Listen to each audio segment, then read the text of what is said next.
Hello నమస్తే, welcome to reality check. అంతా political హీట్లో, political డిబేట్స్లో, political డిస్కషన్స్లో ఉన్నాయి రెండు రాష్ట్రాలు. బట్ రియల్ ఎస్టేట్ పరిస్థితి ఏంటి? ఎన్నికల ఫలితాలకు ఇక్కడ రాజకీయాలకు రియల్ ఎస్టేట్కు సంబంధం ఏంటి? రియల్ ఎస్టేట్లో ఇన్వెస్ట్ చేయాలనుకుంటున్న వాళ్ళు ఎన్నికల తర్వాత చేద్దాంలే అని ఆలోచించాల్సిన అవసరం ఉందా? ఇప్పుడు హ్యాపీగా వాళ్ళ పని వాళ్ళు చేసుకోవచ్చా? రియల్ ఎస్టేట్ ఇష్యూకి సంబంధించి మనతో మాట్లాడడానికి జేఎం గ్రూప్ అధినేత మల్లేష్ యాదవ్ గారు మనతో పాటు లైవ్లో జాయిన్ అవుతున్నారు. మల్లేష్ గారు నమస్తే. నమస్తే అండి వైఎన్ఆర్ గారు. ఎట్లుంది హైదరాబాద్లో రియల్ ఎస్టేట్? ఓకేనా? హైదరాబాద్ అనేది అది మనకు ఎప్పుడు ఇన్వెస్టర్లను తర్వాత కస్టమర్లను భయపెడుతూనే ఉంటుంది. ఎందుకంటే ఆ పేరులోనే ఉంది హైదరాబాద్ అని. హైదరాబాదా? జనరల్గా ఇప్పుడు ఈ ఎలక్షన్ స్టంట్లో మనకు గత 1 ఇయర్ నుంచి రియల్ ఎస్టేట్ అనేది పూర్తిగా సందిగ్ధంలో ఉన్నది.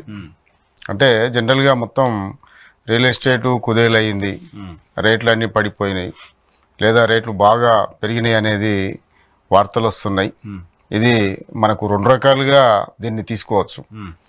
సామాన్యులకు అందుబాటులో లేదని భయపెడుతున్నారు.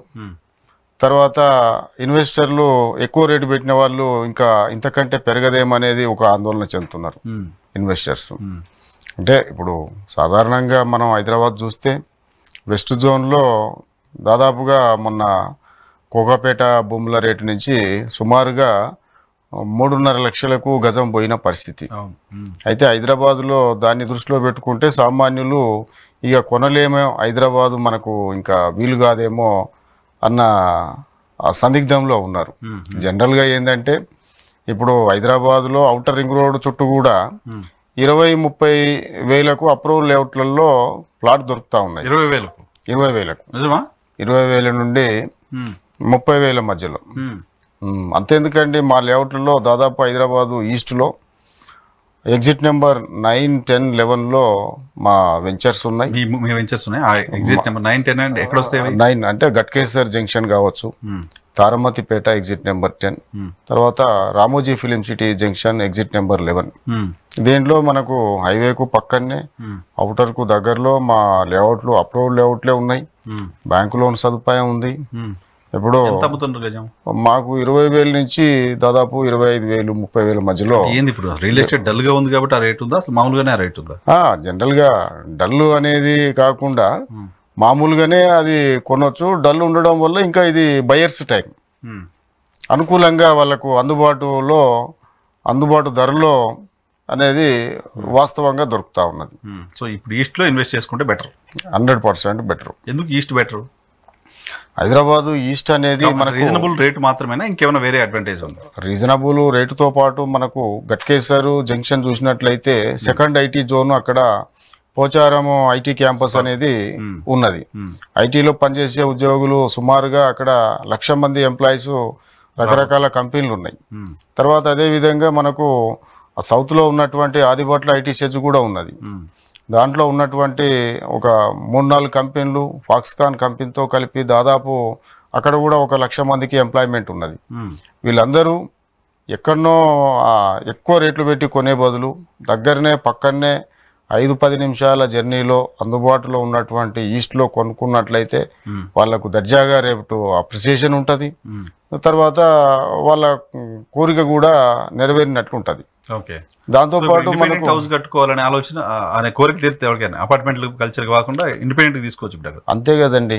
ఇప్పుడు మనకు వెస్ట్ జోన్ లో 15, 20, 25 అంతస్తుల బిల్డింగు అది పైనుంచి కిందికి వచ్చేయడానికి దాదాపు ½ అన్ అవర్ 1 అవర్ పడుతున్న పరిస్థితి.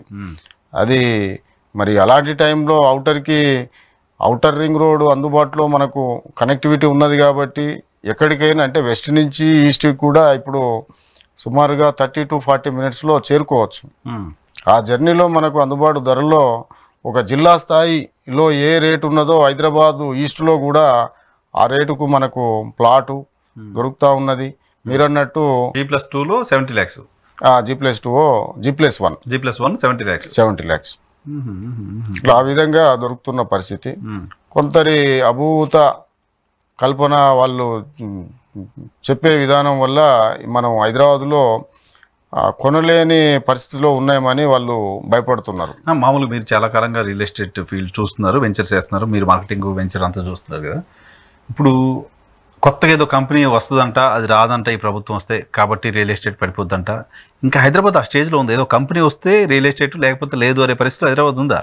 హైదరాబాద్ అనేది మనకు ఒక గవర్నమెంట్ తోటో ఒక కంపెనీ తోటో సంబంధం లేదు. ఈ రోజుల్లో మనకు ఇంటర్నేషనల్ స్థాయిలో ఇండియాలో నెంబర్ 1 పొజిషన్లో ర్యాపిడ్ గ్రోత్ ఉన్న సిటీ హైదరాబాద్.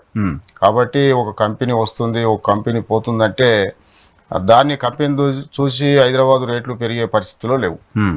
సో హైదరాబాద్లో ఇప్పటికే ఇల్లు లేని వాళ్ళు కొన్ని లక్షల మంది ఉంటారు, కొత్త కంపెనీలతో సంబంధం లేకుండా. వాళ్ళందరికీ ఇల్లు కావాలంటే ఎక్కడో చోటు కొనాల్సిందే కదా. 100% కొనాలంటే రియల్ ఎస్టేట్ వెంచర్స్ ఉండాల్సిందే కదా. అవునవును. సో అప్పుడు కంపెనీకి రిలేట్ చేయడం అనేది సంబంధం మామూలుగా బయటకు వచ్చే చర్చ తప్ప అది ఇష్యూ కాదు. ఓకే. ఇప్పుడు హైదరాబాద్ అనేది అన్ని ఒకప్పుడు మనం ఒక బట్టల షాప్ కావాలంటే కోటికి వెళ్ళాలి, తర్వాత ఇంకేదో అంటే ఇంకొక ఏరియాలో దొరుకుతుంది అనేది ఉండేది. ఇప్పుడు ప్రతి ఏరియాల్లో అన్ని చోట్ల అవసరాలకు ఏదైతే కావాలో అన్ని చోట్ల దొరుకుతా ఉన్నాయి. కాబట్టి ఆర్టీసీ క్రాస్ రోడ్ పోతే సినిమా చూడాలి అనేది, కోటికి పోతే బట్టలు కొనాలనేది అది ఇప్పుడు కాదు. హైదరాబాద్ లో ఏ మూలలోనైనా దొరుకుతాయి. ప్రతి ఏరియాలో ఆర్టీసీ క్రాస్ రోడ్స్ కావాలి, ప్రతి ఏరియాలో కోటి కావాలి, ప్రతి ఏరియాలో బస్ స్టాండ్ కావాలి. సో ఇవన్నీ ఉన్నాయి. సో ఇప్పుడు హైదరాబాద్ రియల్ ఎస్టేట్ పడిపోయింది అని జరుగుతున్న ప్రచారంలో వాస్తవం లేదు. 100% వాస్తవం లేదు. కొనాలనుకున్న వాళ్ళు ఇది రైట్ టైం, ఇది బయర్స్ టైం. ఓకే. కొనాలనుకుంటున్న వాళ్ళకి east is the better place అని మీరు చెప్తారు. అంటే మీరు చెప్తున్న ఐటీసీఎస్ చూస్తున్న అదేంటి మన గట్కేసర్ ఐటీసీఎస్ కావచ్చు, లేకపోతే ఇటు ఆదిబట్ల కావచ్చు, ఈ రెండింటి మధ్యలో ఈ 2 ఏరియాల్లో పనిచేస్తున్న వాళ్ళకి మాత్రమే ఈస్ట్ ప్రిఫరబులా, మిగతా హైదరాబాద్లో ఉన్న వాళ్ళకి కూడా ఈస్ట్ ప్రిఫరబులా? ఎలా? మనకు హైదరాబాదు జనాభాను దృష్టిలో తీసుకున్నట్లయితే 1,20,00,000 మంది జనాభా.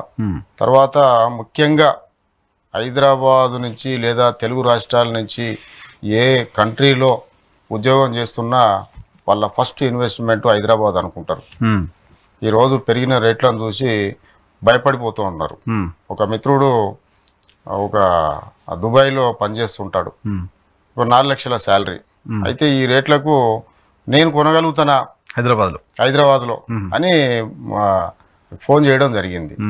అంటే ఇప్పుడు 1 లక్ష రూపాయలు కోకాపేటలో 3.5 లక్షలు 100 కోట్ల ఎకరం పోయింది, అది చూసి మొత్తం అంతా అట్లే ఉంది. అంతా హైదరాబాద్ అట్లనే అనేది ఊహించుకోవద్దు. ఇది సామాన్యులకు అందుబాటులో ఉన్నది.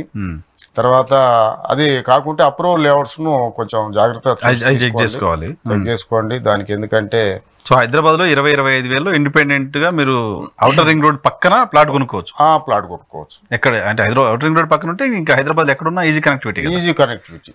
ఎక్కడ ఔటర్ రింగ్ ఏంటంటే ఒక 30 to 40 minutes 1 hour లోపు ఎక్కడికైనా చేరుకునే మనకు కనెక్టివిటీ, ఆ ట్రాన్స్పోర్ట్ ఫెసిలిటీ ఉంటుంది. కాబట్టి దాన్ని ఆ విధంగా యూటిలైజ్ చేసుకోవచ్చు. రానున్న కాలంలో మనకు ఔటర్ చుట్టూతా బస్సుల సౌకర్యం వస్తుంది, తర్వాత మెట్రో సౌకర్యం వస్తుంది.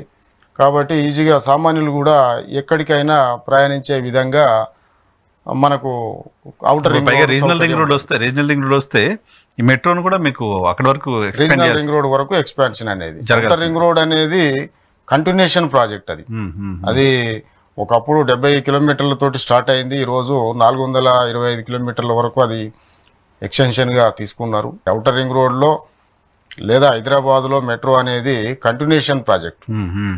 కాబట్టి హైదరాబాదు ఎక్స్పాన్షన్ అవుతూనే ఉంటుంది. దాంతోపాటు మనకు ఈ మెట్రో సౌకర్యం కూడా అందుబాటులోకి వస్తూ ఉంటుంది. సో ఇప్పుడు ఈ ఎలక్షన్స్ తర్వాత కొందాంలే, తర్వాత చూసుకుందాం అనే పరిస్థితి ఉంటుందా?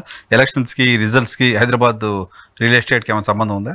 జనరల్గా అయితే ఇప్పుడు ఎలక్షన్స్ గత చాలా కాలంగా 1 year కాలంగా ఎలక్షన్ స్టంట్లో పడి చాలామంది ఇన్వెస్ట్మెంట్ను ఆపినరు, ఇంకా రేట్లు తగ్గుతాయేమని. ఎలక్షన్స్ తర్వాత రేట్లు అనేది ఖచ్చితంగా ఇంక్రీజ్ అవుతాయి, పెరుగుతాయి. ఇప్పుడు ఉన్న రేట్ల కంటే ఒక 10 to 20% పెరిగే అవకాశం సాధారణంగా ఉంటుంది. ఇప్పుడు ఏంటంటే క్యాష్ ఫ్లో అనేది ఒక చోటు నుంచి ఇంకో చోటుకి తీసుకుపోలేరు, కొనలేరు.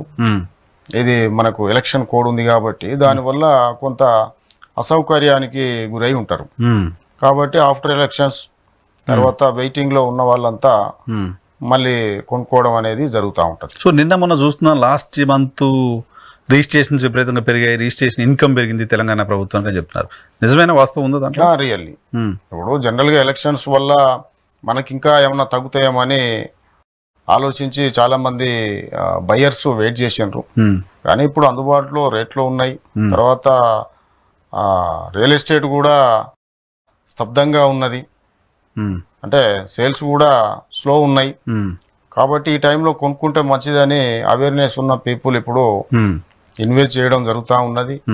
దానివల్లనే మనకు ఈ సిటీ చుట్టుపక్కల కొన్ని ఏరియాల్లో ఈ రిజిస్ట్రేషన్స్ కూడా పెరగడం అనేది జరిగింది. యూజువల్గా ఇది ఇన్వెస్ట్మెంట్ టైం, ఇన్వెస్టర్స్కి the best time. Next time జనరల్గా కూడా ఎవరైనా ఇన్వెస్ట్ చేయాలనుకుంటే పంటలు వస్తాయి ఇప్పుడు, లేకపోతే ఫైనాన్షియల్ ఇయర్ అయిపోతుంది, ఇప్పటి నుంచి ప్లాన్ చేసుకుంటూ ఉంటారు కొత్తగా ఇన్వెస్ట్మెంట్ చేయాలి అంటే. అవునవును. సో ఇది ఇన్వెస్ట్మెంట్ టైం, ఇన్వెస్ట్ చేయడానికి రైట్ టైం కూడా ఇది. Right time. So Revanth Reddy సర్కార్ రావడం అనేది, రేవంత్ రెడ్డి సర్కార్ వచ్చిన తర్వాత కొన్ని ప్రాజెక్ట్స్ ఫార్మసిటీ లాంటివి తీసేస్తామని ఆయన చేసిన కామెంట్స్ ఇంపాక్ట్ చూపించాయేమన్నా ఈ శ్రీశైలం హైవే ఫార్మసిటీ? రియల్లీ అండి, అది తను ఆలోచన. కొంతమంది రియల్ ఎస్టేట్ టీఆర్ఎస్ బాసుల చేతిలో అక్కడ వాళ్ళు క్రియేట్ చేసిన ఫార్మాసిటీ అని కొన్ని వేల ఎకరాలు అక్కడ ఆల్రెడీ వాళ్ళు స్టోర్ చేసి ఉంచిండ్రని ఆలోచనతోటి, నిజానికి కూడా అది కొంత వాస్తవం ఉండొచ్చు. కానీ ఫార్మా విలేజ్లు అంటున్నాడు ఆయన, ఫార్మా విలేజ్లు ఏర్పాటు చేస్తామంటున్నాడు, క్లస్టర్స్ లాగా పెట్టి. క్లస్టర్స్ లాగా అయితే ఫస్ట్ దాన్ని క్యాన్సిల్ చేస్తా, వేరే చోటుకి తరలిస్తా అని ఒక ప్రకటన చేయడం జరిగింది. దాంతో మనకు 20,000 ఎకరాల్లో ఫార్మాసిటీ, ఒక 6 లక్షల మందికి ఉపాధి వచ్చే విధంగా దాన్ని డిజైన్ చేయడం జరిగింది. దాన్ని దృష్టిలో పెట్టుకొని కొన్ని వందల వెంచర్లు అక్కడ ఆ చుట్టుపక్కల ఏరియాల్లో రావడం జరిగింది. దాంట్లో ఇన్వెస్ట్ చేసిన కస్టమర్లు ఒకసారిగా ఆందోళనకు గురి కావడం జరిగింది. దాని తర్వాత రేవంత్ రెడ్డి గారు దాన్ని గమనించి మళ్ళా దాన్ని కొంచెం ఫార్మా విలేజ్లు తర్వాత క్లస్టర్స్ ను డెవలప్ చేస్తామనేది కొంత మాట చెప్పడం ద్వారా వాళ్ళు కొంచెం ప్రాబ్లం లేదన్న అనుకున్నారు. ఫార్మా సిటీ కాకపోతే ఫార్మా విలేజ్ అయినా వస్తుంది అనుకున్నారు. కాకుంటే ఏంటంటే ప్రభుత్వం మారితే ఇంత ఎఫెక్ట్ ఉంటుందా, వచ్చిన ప్రకటించిన ఆల్రెడీ డిసైడ్ అయినా ఇది స్పెక్యులేషన్ తప్ప ఫ్యాక్చువల్ గా అపరిస్తుంటుందా? ఇది స్పెక్యులేషనే కదా. అంతే అంతే అండి. నిజంగా ఇంతకుముందు మనం అనుకున్నట్టు హైదరాబాద్ లో ఇల్లు లేని వాళ్ళు చాలా మంది ఉన్నారు కాబట్టి వాళ్ళకి ఇల్లు కావాల్సిందే, కొత్తగా ఏ కంపెనీ వచ్చినా రాకపోయినా కంపెనీలతో సంబంధం లేదు లేకుండా. జనరల్ గా అప్పటికే మనకు ఉన్నటువంటి శ్రీశైలం హైవే కావచ్చు, తర్వాత సాగర్ హైవే కావచ్చు, ఆల్రెడీ ఉన్నటువంటి కంపెనీలతోటి అది ఐటీ సెక్టర్ కు దగ్గరగా ఉండడం వల్ల దాదాపు విల్లా ప్రాజెక్ట్స్ అన్ని దాదాపు ఉన్నాయి. ఫార్మాసిటీ అనేది ఇంకా కొంత దానికి ప్లస్ అయింది. కాబట్టి ఈ ఎన్ని కంపెనీలు ఇవి ఖచ్చితంగా డిసైడ్ అయ్యి రావాల్సిందే. ఫార్మా అంటే మనం ఆలోచిస్తే బల్క్ డ్రగ్ క్యాపిటల్ మనకు హైదరాబాద్ అనేది ఇండియాలో బల్క్ డ్రగ్ క్యాపిటల్. కాబట్టి ఎన్నో ఫార్మా కంపెనీలకు నిలయం, తర్వాత ఎన్నో సాఫ్ట్వేర్ కంపెనీలు ఉన్నాయి, తర్వాత సాఫ్ట్వేర్ రంగంలో కూడా మన ఎక్స్పోర్ట్స్ అనేది వేగంగా ఉన్నాయి. కాబట్టి ఇంత అన్ని దిశల్లో అభివృద్ధి చెందిన హైదరాబాద్ అనేది ఆగిపోవడం అనేది ఒక గవర్నమెంట్ తోటి తర్వాత కొన్ని పాలసీలతోటి దీన్ని ఆపే పరిస్థితి అయితే హైదరాబాద్ కి ప్రస్తుతానికి ఆపరిస్తుంది. హైదరాబాద్ కి ఎవరు బ్రేకులు వేయలేరు హైదరాబాద్ రియల్ ఎస్టేట్ కి. ఇప్పుడు as a real estate expert me observation ఏంటి? ఇప్పుడు ఇండిపెండెంట్ హౌస్ కొనుక్కోవాలంటే ఓన్లీ ఈస్ట్ ఈస్ ద ప్లేసా, ఇంకేమైనా మిగతా ప్రాంతాల్లో కూడా ఉందా ఆ పరిస్థితి ఉందా? వాళ్ళకు కన్వీనియంట్ ఉన్న చోట, అందుబాటులో ధర ఉన్న చోట. సో ఈస్ట్ మీరు చెప్తుందంటే ఈస్ట్ మోస్ట్ వైబుల్ ప్రైస్. ఎందుకంటే ఆల్రెడీ మిగిలిన నార్త్ కానీ వెస్ట్ కానీ ఆల్రెడీ ఎగ్జాస్ట్ అయిన పరిస్థితులు. 1 lakh వరకు మించి రేటు ఉన్న పరిస్థితులు. కాబట్టి అంత రేటు ఉన్నప్పుడు కొనడం అంటే ఇబ్బంది. లేదా ఏదన్నా అపార్ట్మెంట్లో వాళ్ళు దాంట్లో ఖచ్చితంగా ఏదో ఒకటి ఎగ్జిస్ట్ కావాల్సి వస్తుంది. ఒక ఇండిపెండెంట్ హౌస్ కొనాలి అనుకున్న వాళ్ళకు ఇప్పుడు రోడ్డు కనెక్టివిటీ రేడియల్ రోడ్లు ఉన్నాయి, తర్వాత అవుటర్ రోడ్ ఉన్నది, తర్వాత మిగిలిన హైవేల అనుసంధానం ఉన్నది. కాబట్టి ఖచ్చితంగా ఎక్కడి నుంచి ఎక్కడికైనా పెద్ద రోడ్ల కనెక్టివిటీ ఉంటే మనం వనరుల్లో చేరుకోవచ్చు. కాబట్టి ఇప్పుడు అందుబాటు ధరలో అపార్ట్మెంట్ ధరలో ఇండిపెండెంట్ హౌస్ వస్తున్నప్పుడు వాళ్ళకు రేపు ఫ్యూచర్లో ఎక్కువ అప్రిసియేషన్ వచ్చే అవకాశం ఉంటుంది. కాబట్టి ఇప్పుడు east is the best. Okay, ఇప్పుడు ఈస్ట్లో కేవలం ఇండిపెండెంట్ వీళ్ళకి సంబంధించిన హై రైజ్ మనకు వెస్టర్న్గానే కనపడేది హై రైజ్ బిల్డింగ్స్, ఏదో ఫారిన్ కంట్రీస్లో ఉన్నట్టుగా కొన్ని 30-40 ఫ్లోర్ల బిల్డింగ్స్ కనపడుతున్నాయి. సో హై రైజ్ పాసిబిలిటీ ఇటువైపు ఉందా ఈస్ట్లో? అటు కూడా కట్టొచ్చా? 100% అండి. గ్రోత్ కారిడార్లో స్పెషల్ డెవలప్మెంట్ జోన్ అనేది హెచ్ఎండిఏ డిసైడ్ చేయడం జరిగింది. ఆ ప్రాంతాల్లో ఉన్నటువంటి భూముల్లో ఖచ్చితంగా హై రైజ్డ్ కట్టుకోవచ్చు. ఇప్పుడు లాస్ట్ 5 yearsలో హై రైజ్డ్కి అనేది చాలా రేట్లు పెరగడం వల్ల హై రైజ్డ్ కల్చర్ అనేది చాలా వచ్చింది. మనకు హైదరాబాద్లో 59 ఫ్లోర్ల వరకు కడతా ఉన్నారు. 59 floors. ఓకే, రేపు ఇంకా రానున్న రోజుల్లో ఇంకా దీన్ని పెంచే అవకాశం ఉంది. కాబట్టి రేటు పెరిగినప్పుడు ఈస్ట్లో కూడా ఖచ్చితంగా ఆల్రెడీ మనకు సింగపూర్ టౌన్షిప్లో హై రైజ్డ్స్ ఉన్నాయి. మనకు తర్వాత అవుటర్ చుట్టూతా కూడా ఇప్పుడు కొన్ని ప్రాంతాల్లో ఆదిబట్ల, తర్వాత ఈ గట్కేసర్, తర్వాత రామోజీ ఫిలిం సిటీ మనం వింటా ఉన్నాం, ఆంధ్ర గేట్వే, రామోజీ అదే Vijayawada highway is the next Gachibowli. రానున్న రోజుల్లో ఖచ్చితంగా హై రైజ్డ్ టవర్స్ మనకు అవుటర్ చుట్టుపక్కల చాలా ప్రాంతాల్లో వచ్చే అవకాశం ఉంది. సరే, ఫైనల్గా క్లోజ్ చేద్దాం. ఆంధ్రప్రదేశ్లో అసెంబ్లీ ఎలక్షన్ కూడా జరుగుతున్నాయి. ఇప్పుడు తెలంగాణలో ప్రభుత్వం మారిన తర్వాత కొంత స్పెక్యులేషన్, ఏదో ఒడిదొడుకులు ఉంది అని బయటికి స్పెక్యులేషన్ ఉంది. సరే, కింది ఆ స్థాయిలో ఉందా లేదు పక్కన పెడితే, ఆంధ్రప్రదేశ్లో వైసీపీ గెలిస్తే హైదరాబాద్లో రియల్ ఎస్టేట్ ఇంకా జుమ్మని పైకి లేస్తుంది అని ఒక స్పెక్యులేషన్ ఉంది. పాసిబిలిటీ ఉందా? అటువంటి పరిస్థితి ఉంటుందా? 100%. వేరే కొంతమంది ఇప్పటికి వెళ్ళి అమరావతిలో మళ్ళీ భూములు కొంటున్నారు, అక్కడ వేరే తెలుగుదేశం పార్టీ అధికారంలోకి వస్తుంది. జనరల్గా మనకు అక్కడ వైసీపీ గవర్నమెంట్ వచ్చిన తర్వాత కొంత తెలంగాణ ఆంధ్ర సంబంధించినటువంటి ఆ రిలేషన్షిప్ కావచ్చు, తర్వాత ఫ్రెండ్షిప్ పెట్టుబడులు అనేది హైదరాబాద్లో చాలా పెరిగినాయి. ఇప్పుడు ఆల్రెడీ వాళ్ళు పెట్టి ఉన్నారు కాబట్టి రేపు అదే గవర్నమెంట్ కొనసాగితే వాళ్ళ ఖచ్చితంగా ఈ ఉన్నటువంటి ఈ పెట్టుబడులను అదే విధంగా కొనసాగించే కంటిన్యూషన్ చేసే అవకాశం ఉంటుంది. ఎందుకంటే హైదరాబాద్ అనేది మనకు ఎక్కడ ఒక అమెరికాలో ఉన్న నగరాలతోటి కంపేర్ చేస్తున్న పరిస్థితి. అంటే ఆ విధంగా అమెరికా లాగా కొన్ని నగరాల్లాగా హైదరాబాదు మారుతున్నది. గత 4-5 సంవత్సరాల నుంచి ఇంకా ర్యాపిడ్ డెవలప్మెంట్స్ ఉన్నాయి అనేది చాలా మంది ఎక్స్పర్ట్స్ అనేది చెప్తున్న విషయం. కాబట్టి అమెరికా లాగా హైదరాబాద్ తయారైనప్పుడు మరి పక్కనే ఉన్న హైదరాబాద్లో పెట్టుబడులు ఎందుకు పెట్టరండి? ఖచ్చితంగా డెవలప్మెంట్ ఎక్కడుంటే అక్కడ ఎవరైనా పెట్టవచ్చు. సో అక్కడ వైసీపీ గెలిస్తే ఇక్కడ పెట్టుబడులు ఎక్కువ రావడానికి ఇంకా ప్లస్ ఎందుకంటే ఇప్పుడు ఎగ్జిస్టింగ్ ప్రాజెక్ట్స్ ఉన్నాయి. తర్వాత మళ్ళా ఆల్రెడీ కంటిన్యూషన్లో ఉన్న గవర్నమెంట్ కాబట్టి పాలసీలు సేమ్ ఉంటాయి. మళ్ళీ వేరే గవర్నమెంట్ వచ్చినప్పుడు కొన్ని మారే పరిస్థితులు ఉంటాయి. దానివల్ల కొంచెం అది కస్టమర్లు సందిగ్ధంలో పడే అవకాశం ఉంటుంది. సో ఫైనల్గా మీరు రియల్ ఎస్టేట్లో ఇన్వెస్ట్ చేయాలనుకుంటే this is the right time as for you. It is the buyers time. Okay, buyers time మీ లాంగ్వేజ్లో బయర్స్ టైం. అది హైదరాబాద్ ఈస్ట్లో అవైలబిలిటీ ఉన్నది, తక్కువ ధరకు వస్తున్నది కాబట్టి చెప్పండి. 3 వెంచర్స్ దీన్ని చూస్తున్న కస్టమర్లు తక్కువ రేట్లో మీరు కొనుక్కోనికి ఇది రైట్ టైం. మన వెంచర్లు వచ్చేసి విజయవాడ హైవేలో రామోజీ ఫిలిం సిటీ పక్కనే, అక్కడ మనకు అబ్దుల్లాపూర్ మెట్టు టౌన్లో హైవేకి 1/2 kilometer డిస్టెన్స్లో RERA HMDA approved bank loan సౌకర్యంతో మన వెంచర్ ఉంది. అది ముక్తా ఎన్క్లేవ్ అది 25,000 per square yard. Vijayawada highway 1/2 kilometer distance. అది అవుటర్ కూడా చాలా దగ్గర ఉంటది ఫిలిం సిటీకి పక్కనే. తర్వాత దాదాపు 300 ఇండ్ల మధ్యలో ఉన్నటువంటి బ్రహ్మాండమైన లేఅవుట్. సో రెడీ ఇప్పుడు వెళ్ళి ఇల్లు కట్టుకుని ఉండొచ్చు. ఇల్లు కట్టుకొని ఉండొచ్చు. పక్కన కూడా డిపిఎస్ స్కూల్ ఉన్నది, Nova general hospital, medical college ఉన్నది.